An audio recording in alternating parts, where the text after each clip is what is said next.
জনগণ থেকে দূরে রেখে সরকার প্রধানের নিরাপত্তা নয়, পিজিআরের প্রতিষ্ঠাবার্ষিকীতে তারেক রহমান। সবার আগে বাংলাদেশ নীতিতে জোর রাষ্ট্রপতির।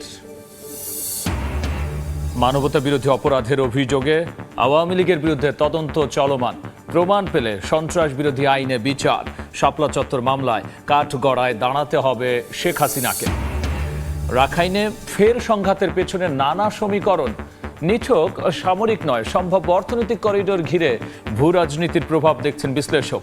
ঝুঁকিতে আঞ্চলিক স্থিতিশীলতাও। এবং হামে আরও 7 শিশুর প্রাণহানি, ডেঙ্গুর উপসর্গের সঙ্গে মিল থাকায় বিভ্রান্তি। দেরিতে রোগ শনাক্তে বাড়ছে জটিলতা, 3 দিনের বেশি জ্বর থাকলে দ্রুত হাসপাতালে নেওয়ার পরামর্শ।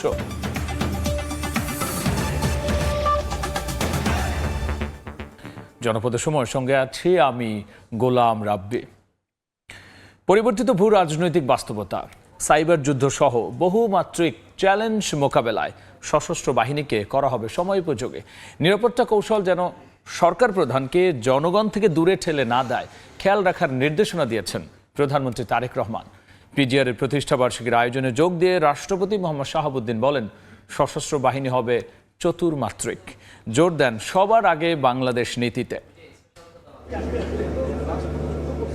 ঢাকা সেনানিবাসে প্রেসিডেন্ট গার্ড রেজিমেন্টের ৫১তম প্রতিষ্ঠাবার্ষিকীর আয়োজনে যোগ দেন প্রধানমন্ত্রী তারেক রহমান। কেক কেটে প্রতিষ্ঠাবার্ষিকীর উদ্বোধন করেন সরকার প্রধান। কুশল বিনিময় করেন চট্টগ্রামে শহীদ রাষ্ট্রপতি জিয়াউর রহমানের সঙ্গে শহীদ হওয়া 5 পিজিআর সদস্যের পরিবারের সঙ্গে। এ সময় সাইবার যুদ্ধসহ বহুমাত্রিক চ্যালেঞ্জ মোকাবেলায় বাহিনীগুলোকে আরও আধুনিক এবং প্রশিক্ষিত হওয়া জরুরি উল্লেখ করে সশস্ত্র বাহিনীকে আরও আধুনিকায়নের উদ্যোগ নেওয়া হয়েছে বলে জানান প্রধানমন্ত্রী। সশস্ত্র বাহিনীর পাশাপাশি পিজিআর কিংবা এসএসএফ এর মতন সফিস্টিকেটেড বাহিনীগুলোকেও সরকার আরও আধুনিকায়নের পরিকল্পনা গ্রহণ করেছে।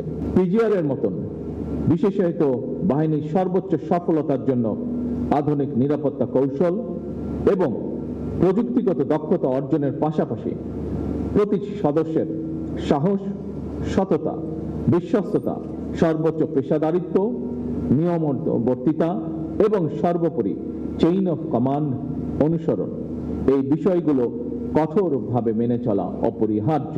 নিরাপত্তা দেওয়ার ক্ষেত্রে গণতান্ত্রিক সরকারের প্রধানকে জনগণ থেকে বিচ্ছিন্ন না করে নিরাপত্তা কৌশল বিন্যস্ত করার উপর জোর দেন প্রধানমন্ত্রী। গণতান্ত্রিক সরকারের প্রধান হিসাবে রাজধানী ঢাকা এবং ঢাকার বাইরে দেশের প্রত্যন্ত অঞ্চলে প্রায়শই জনসভা এবং বিভিন্ন রাষ্ট্রীয় কর্মসূচিতে আমাকে অংশগ্রহণ করতে হয়।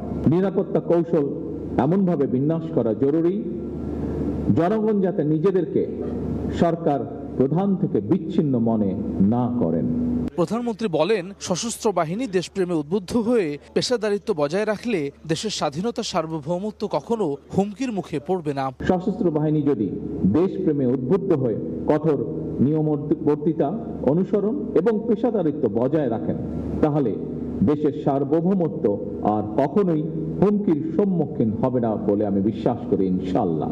এর আগে আলাদা অনুষ্ঠানে রাষ্ট্রপতি বলেন, সশস্ত্র বাহিনী হবে চতুর্মাত্রিক। জাতীয় নিরাপত্তা কৌশল নির্ধারণে সবার আগে বাংলাদেশ নীতি ধারণ করা হচ্ছে।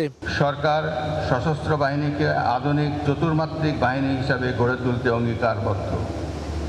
দেশের প্রতিরক্ষা পরিকল্পনা প্রণয়ন ও প্রস্তুতি, প্রতিরোধ সক্ষমতা বৃদ্ধি ও জাতীয় নিরাপত্তা কৌশল নির্ধারণে নেওয়া হয়েছে সবার আগে বাংলাদেশ নীতি। সরকার সশস্ত্র বাহিনীকে আধুনিক বাহিনী হিসেবে গড়ে তুলতে বদ্ধপরিকর বলেও জানান রাষ্ট্রপ্রধান। হাসান ওয়ালি, সময় সংবাদ, ঢাকা।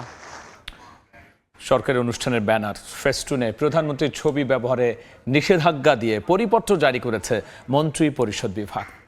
এদিকে কার্বন নিঃসরণ কমিয়ে দেশের কার্বন ক্রেডিট বাড়ানোর সম্ভাবনা এবং এ বিষয়ে কর্ম পরিকল্পনা ঠিক করতে সংশ্লিষ্টদের ব্যবস্থা নেওয়ার নির্দেশনা দিয়েছেন প্রধানমন্ত্রী তারেক রহমান।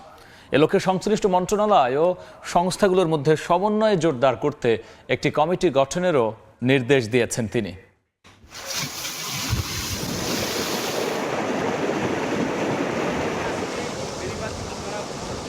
বিশ্বে মোট কার্বন নিঃসরণের ৮৬% জন্যই দায়ী অর্থনৈতিকভাবে শক্তিশালী শিল্পোন্নত দেশগুলো। এর প্রভাবে বৈশ্বিক জলবায়ু পরিবর্তনে ক্ষতিগ্রস্ত দেশের মধ্যে অন্যতম বাংলাদেশ। এই পরিস্থিতিতে কার্বন নিঃসরণ কমিয়ে কার্যকর পদক্ষেপ বাস্তবায়ন করা গেলে কার্বন ক্রেডিট অর্জনের মাধ্যমে আন্তর্জাতিক বাজারে সম্ভাবনা কাজে লাগানো সম্ভব। রোববার সকালে সচিবালয়ের মন্ত্রিপরিষদ বিভাগে প্রধানমন্ত্রীর কার্যালয়ে জলবায়ু পরিবর্তন বিষয়ক নবায়নযোগ্য জ্বালানির ব্যবহার বৃদ্ধি, শিল্প খাতে পরিবেশ বান্ধব প্রযুক্তির প্রয়োগ, জ্বালানি দক্ষতা উন্নয়ন, বন সংরক্ষণ এবং ব্যাপক বৃক্ষরোপণের মাধ্যমে কার্বন শোষণ বাড়ানোর বিষয়ে গুরুত্ব আরোপ করেন প্রধানমন্ত্রী তারেক রহমান। পাশাপাশি আন্তর্জাতিক কার্বন বাজারে বাংলাদেশের সম্ভাবনা কাজে লাগাতে বাস্তবসম্মত পরিকল্পনা গ্রহণের নির্দেশ দেন তিনি। এ সময় কার্বন ক্রেডিট ব্যবস্থাপনায় স্বচ্ছতা নিশ্চিত, নির্ভরযোগ্য তথ্য ভাণ্ডার গড়ে তোলা এবং আন্তর্জাতিক সংস্থাগুলোর সঙ্গে সমন্বয় বাড়ানোর কথাও বলেন সরকার প্রধান। এর আগে সচিবালয়ে জাতীয় পল্লী উন্নয়ন দিবস 2026 উপলক্ষে স্মারক ডাক টিকিট উদ্বোধন করেন প্রধানমন্ত্রী তারেক রহমান। উন্নত পল্লী সমৃদ্ধ দেশ, সবার আগে বাংলাদেশ, এই প্রতিপাদ্যকে সামনে রেখে 10 টাকা মূল্যমানের স্মারক ডাক টিকিটের সঙ্গে একটি উদ্বোধনী খাম ও 5 টাকা মূল্যমানের একটি ডাটা কার্ডও প্রকাশ করা হয়। এদিকে সরকারি কোনো অনুষ্ঠান উপলক্ষে প্রস্তুত করা ব্যানার, ফেস্টুন ও বিলবোর্ডে প্রধানমন্ত্রীর ছবি ব্যবহারে নিষেধাজ্ঞা দিয়ে পরিপত্র জারি করেছে মন্ত্রিপরিষদ বিভাগ। এতে বলা হয়, ব্যানার, ফেস্টুন ও বিলবোর্ড প্রস্তুতের ক্ষেত্রে অনুষ্ঠানের বিষয়বস্তুকে প্রাধান্য দিয়ে প্রয়োজনীয় ও সামঞ্জস্যপূর্ণ তথ্য উপস্থাপন করতে হবে। মুরসালিন হক জুনায়েদ, সময় সংবাদ, ঢাকা। মানবতা বিরোধী অপরাধে দল হিসেবে আওয়ামী লীগের বিরুদ্ধে চলছে তদন্ত। অপরাধের প্রমাণ পাওয়া গেলে সন্ত্রাস বিরোধী আইন এবং ট্রাইব্যুনালের বিদ্যমান আইন অনুযায়ী বিচার করা সম্ভব বলে জানিয়েছেন চিফ প্রসিকিউটর। রাজনৈতিক দল হিসেবে আওয়ামী লীগের বিচার দাবি করেছি আমরা, আপনারা দাবি করেছেন, তদন্ত পরিচালিত হচ্ছে। ইনশাআল্লাহ খুব শিগগির রাজনৈতিক দল হিসেবে সেই রাজনৈতিক দলকে বিচারের কাঠগড়ায় নিয়ে যাওয়া হবে। শনিবার জুলাই জাতীয় সম্মেলনে স্বরাষ্ট্রমন্ত্রীর এমন বক্তব্যের পর আওয়ামী লীগের বিচার প্রক্রিয়া নিয়ে নতুন করে শুরু হয় আলোচনা।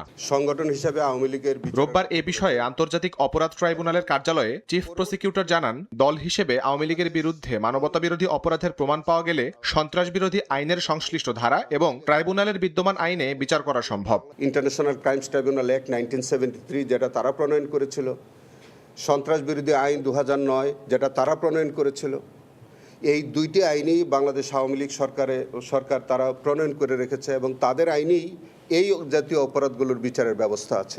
চিফ প্রসিকিউটর আরও জানান, 2013 সালে শাপলা চত্বরের হত্যাকাণ্ড সহ শেখ হাসিনার বিরুদ্ধে একাধিক মামলার তদন্ত চলছে। শেখ হাসিনার বিরুদ্ধে আরও অনেকগুলো মামলার বিচারাধীন, আরও অনেকগুলি মামলায় তার বিরুদ্ধে রিপোর্ট দাখিল এর অপেক্ষায় আছে।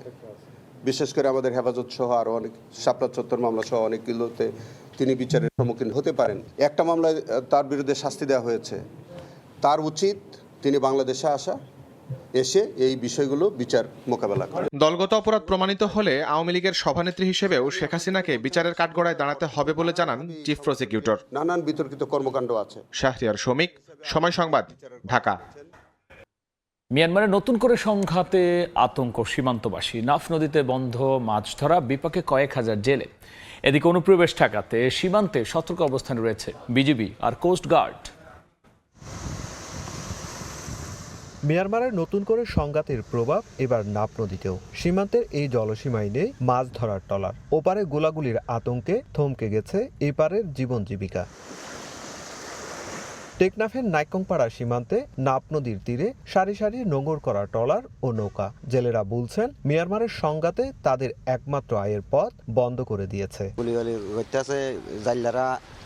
মাছ মারতে যাইতে পারে নাই, বুম মারতেছে, এদের নিয়ে আমাদের অনেক সমস্যা। যদিও বাংলাদেশ সীমান্তে পরিস্থিতি স্বাভাবিক রয়েছে, মিয়ানমারের চলমান সংঘাতের প্রেক্ষাপটে নাফ নদীতে টহল জোরদার করেছে কোস্টগার্ড। একইভাবে অনুপ্রবেশ ঠেকাতে সীমান্ত জুড়ে বাড়ানো হয়েছে নজরদারি। চলমান পরিস্থিতিতে সম্ভাব্য রোহিঙ্গা অনুপ্রবেশ ও অন্যান্য যে কোনো অনাকাঙ্ক্ষিত ঘটনা প্রতিরোধে নাফ নদী ও সীমান্ত সংলগ্ন জলসীমায় টহল এবং গোয়েন্দা নজরদারি জোরদার করা হয়েছে। আমরা সর্বদা সতর্ক অবস্থা আছি এবং আমরা সর্বোচ্চ চেষ্টা করে যাচ্ছি এই সীমান্তের পবিত্রতা রক্ষা করে সীমান্তের নিরাপত্তা নিশ্চিত করার। নতুন করে মিয়ানমারের রাখাইনে সংঘাতে বান্দরবনের নাইখংছড়িতেও সতর্ক অবস্থানে রয়েছে বিজিবি। রোহিঙ্গা অনুপ্রবেশ এবং যে কোনো পরিস্থিতি মোকাবেলায় সর্বোচ্চ সতর্ক অবস্থানে রয়েছে বিজিবি ও কোস্টগার্ড। টেকনাফের নাইটংপাড়া সীমান্ত থেকে সুজাউদ্দিন রুবেল, সময় সংবাদ, কক্সবাজার। হামু উপসর্গ নিয়ে মারা গেছে আরও 7 জন। স্বাস্থ্য মন্ত্রণালয় জানিয়েছে নতুন করে আক্রান্ত হয়েছে 1031 জন। হামু ডেঙ্গুর উপসর্গ কাছাকাছি হওয়ায় বিভ্রান্তিতে অভিভাবক, ফলে রোগ শনাক্তে দেরি হচ্ছে, অনেক ক্ষেত্রেই বাড়ছে জটিলতা। চিকিৎসকরা বলছেন লক্ষণ কাছাকাছি হলেও সুনির্দিষ্ট কিছু উপসর্গ দেখেই সম্ভব চিহ্নিত করা। তাই 3 দিনের বেশি জ্বর থাকলেই স্বাভাবিক না ভেবে দিচ্ছেন দ্রুত হাসপাতালে নেওয়ার পরামর্শ।